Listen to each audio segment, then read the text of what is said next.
Assalamualaikum warahmatullahi wabarakatuh. Selamat siang dan salam sejahtera untuk kita semua.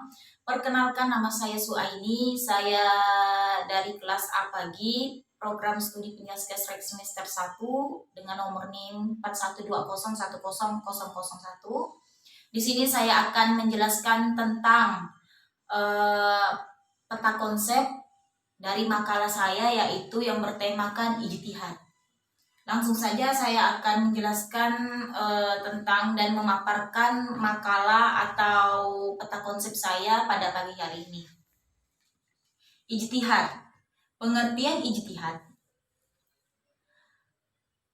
Pengertian ijtihad yaitu ijtihad awalnya berasal dari kata al-hud yang berarti al-toha atau daya, kemampuan atau kekuatan, dari kata al-hud yang berarti al-masyrokah, kesulitan atau kesukaran. Dari itu, ijtihad menurut pengertian bahasanya bermakna bad al-wud wa al-majhud, penggerahan daya dan kemampuan, mencurahkan tenaga atau memeras pikiran untuk menemukan hukum agama secara sesuai dengan salah satu dalil syara dan dengan cara tertentu, sebab tanpa dalil syara maka usaha tersebut merupakan pemikiran dan kemampuan sendiri. Terus setelah itu ada yang diurutkan nomor 2, yaitu dasar-dasar hukum ijtihad. Dasar-dasar hukum ijtihad di sini ada 2, yaitu dasar dari Al-Qur'an dan Al-Hadis. Dasarnya dari Al-Qur'an yaitu dalam surah An-Nisa ayat 59 menjelaskan bahwa, yang artinya, hai orang-orang yang beriman, taatilah Allah dan taatilah Rasulnya dan ulil amri di antara kamu. Kemudian jika kamu berlainan pendapat tentang sesuatu, maka kembalikanlah ia kepada Allah, Al-Qur'an dalam kurung Al-Qur'an dan Rasulullah dalam kurung sunnahnya. Jika kamu benar-benar beriman kepada Allah di hari kemudian, yang demikian itu lebih utama bagimu, yang lebih baik akibatnya. Dan dari hadis yaitu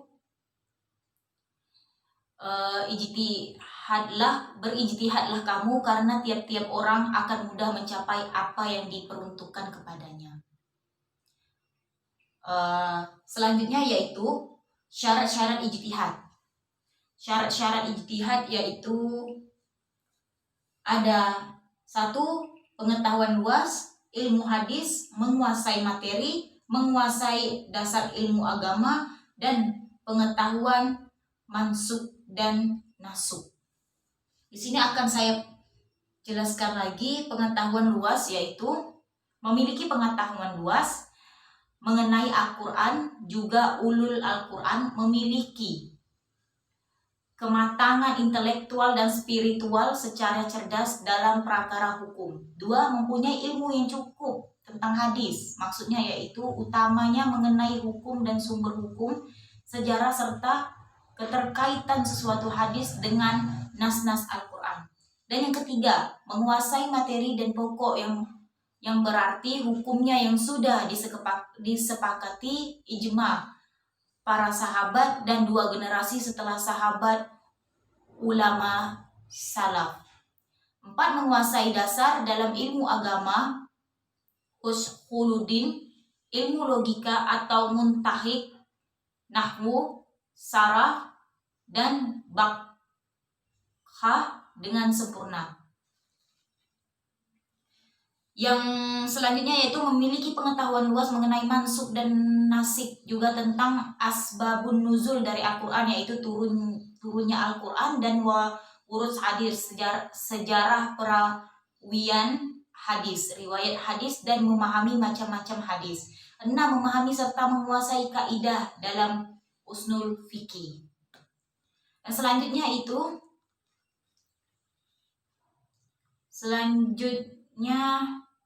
mengetahui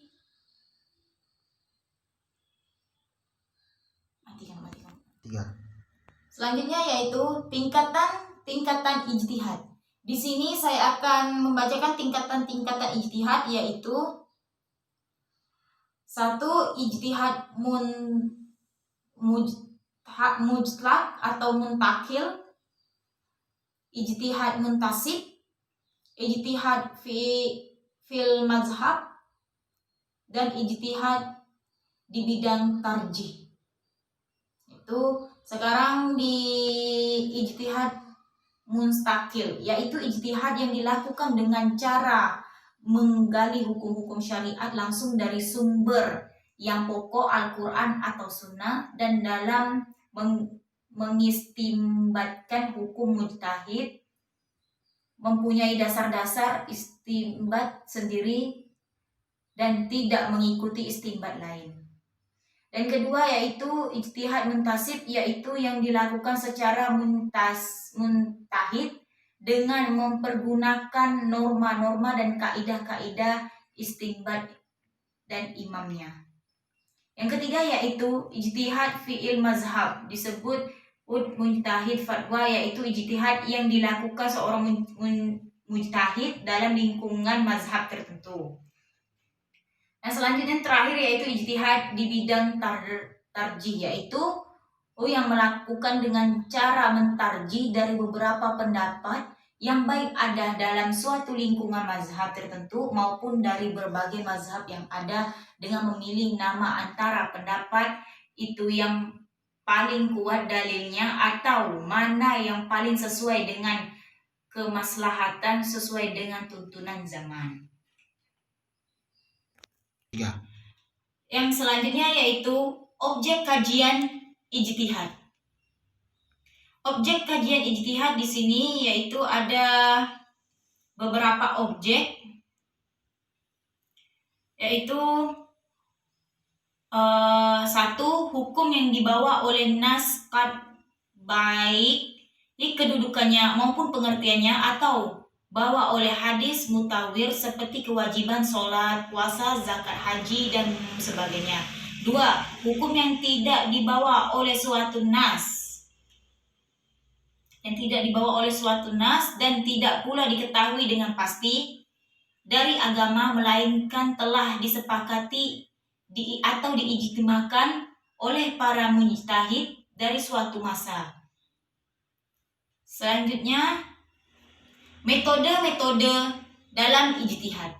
Metode-metode dalam ijtihad yaitu ada beberapa metode. Satu, ada ijmah. Dua, ada kias. Ya, ada kias. Selanjutnya yang ketiga ada maslahat marsalah. Dan yang keempat ada istihsan. Yang kelima ada istishab. Dan keenam terakhir ada urf. Ijtimah ialah kesepakatan hukum yang diambil dari musyawarah para ulama tentang suatu masalah atau suatu perkara yang tidak ditemukan hukumnya di dalam Al-Quran atau hadis. Ijma pada masa sekarang diambil dari keputusan-keputusan ulama Islam seperti MUI di Indonesia. Contohnya, hukum mengkonsumsi ganja atau sabu adalah haram karena dapat memabukkan dan membahayakan bagi tubuh serta merusak pikiran manusia. Dan yang kedua, kias, yaitu memiliki arti menyamakan. Dengan kata lain, kias ialah menetapkan suatu hukum pada suatu perkara baru dengan cara menyamakan atau membandingkan hukum sesuatu perkara baru dengan hukum lain yang sudah ada hukumnya dalam nas, dikarenakan adanya persamaan sebab manfaat, bahaya, atau aspek lainnya. Contoh seperti pada surah Al-Isra ayat 23 yang dikatakan bahwa perkataan kepada orang tua itu tidak diperbolehkan karena jelas dianggap melawan orang tua atau meremehkan orang tua serta menghina, sedangkan memukul orang tua tidak disebutkan. Jadi dikiaskan oleh para ulama bahwa hukum memukul orang tua atau memarahi orang tua sama dengan hukum mengatakan yaitu sama-sama menyakiti perasaan orang tua dan jelas sama-sama berdosa. Yang ketiga yaitu maslahat marsalah, yaitu menetapkan hukum yang sama sekali tidak ada nasnya dengan pertimbangan untuk kepentingan hidup manusia dengan menarik segala yang memberikan manfaat dan menghindari segala yang mendatangkan mudarat.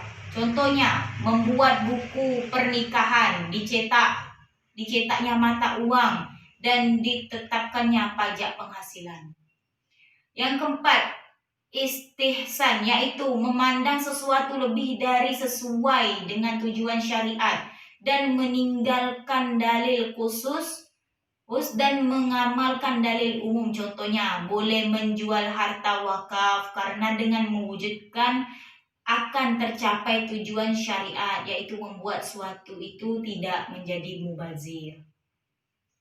Yang kelima yaitu istishab, yaitu mengambil hukum yang telah ada atau ditetapkan pada masa lalu dan ditetapkan serta dipakai hingga sekarang sampai ada ketentuan dalil yang mengatakan yang dapat mengubahnya. Contohnya, ketika kita menetapkan bahwa si A adalah pemilik rumah atau mobil, entah itu melalui jual beli ataupun harta warisan, maka selama tidak menemukan bukti yang tidak dapat mengubah kepemilikan tersebut, kita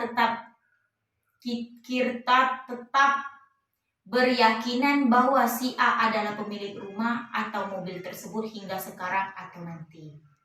Yang terakhir, uruf, yaitu kebiasaan yang sudah mendarah daging dilakukan oleh sesuatu kelompok masyarakat.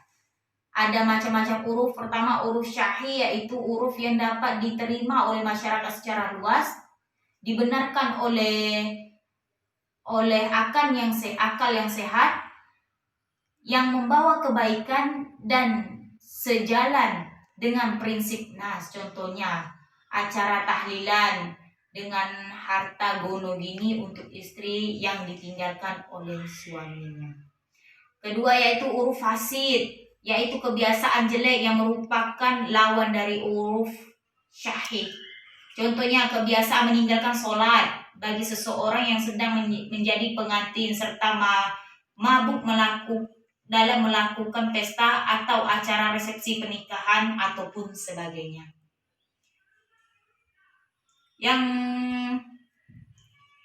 Yang selanjutnya yaitu hukum ijtihad. Di sini ada beberapa hukum ijtihad, yaitu ada hukum 1 fardu ain, yaitu apabila ada permasalahan yang sedang menimpa dirinya dan harus pula mengamalkan hasil dari ijtihad dan tidak boleh taklid kepada orang lain.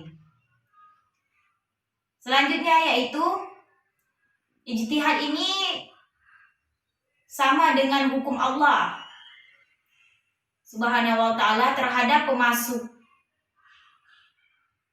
permasalahan yang ia yakini bahwa itu termasuk hukum dari Allah. Yang ketiga, orang tersebut akan dihukum fardu ain dan ditanyakan tentang sesuatu di permasalahan yang belum ada hukumnya.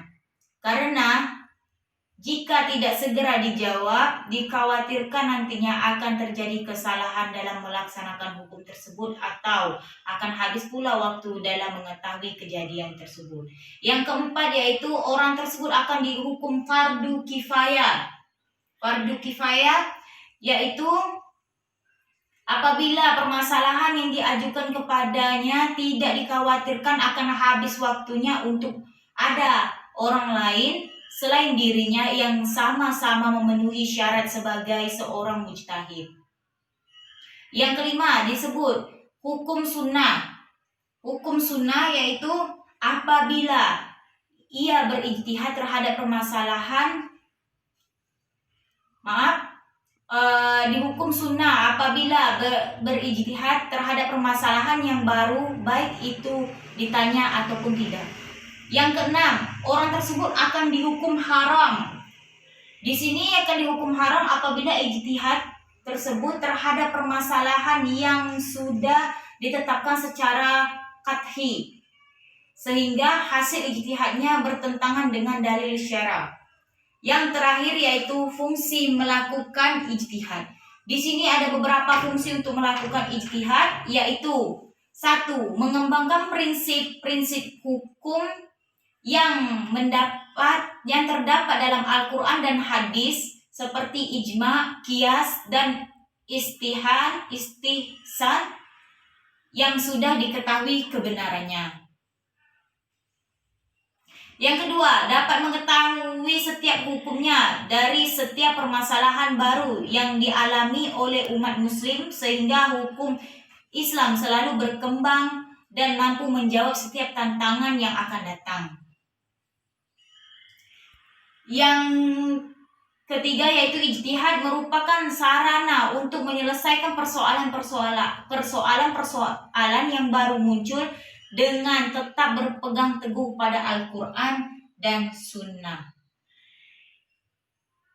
Dan yang keempat yaitu menyelesaikan hukum berdasarkan perubahan zaman seperti zaman sekarang serta waktu dan keadaannya.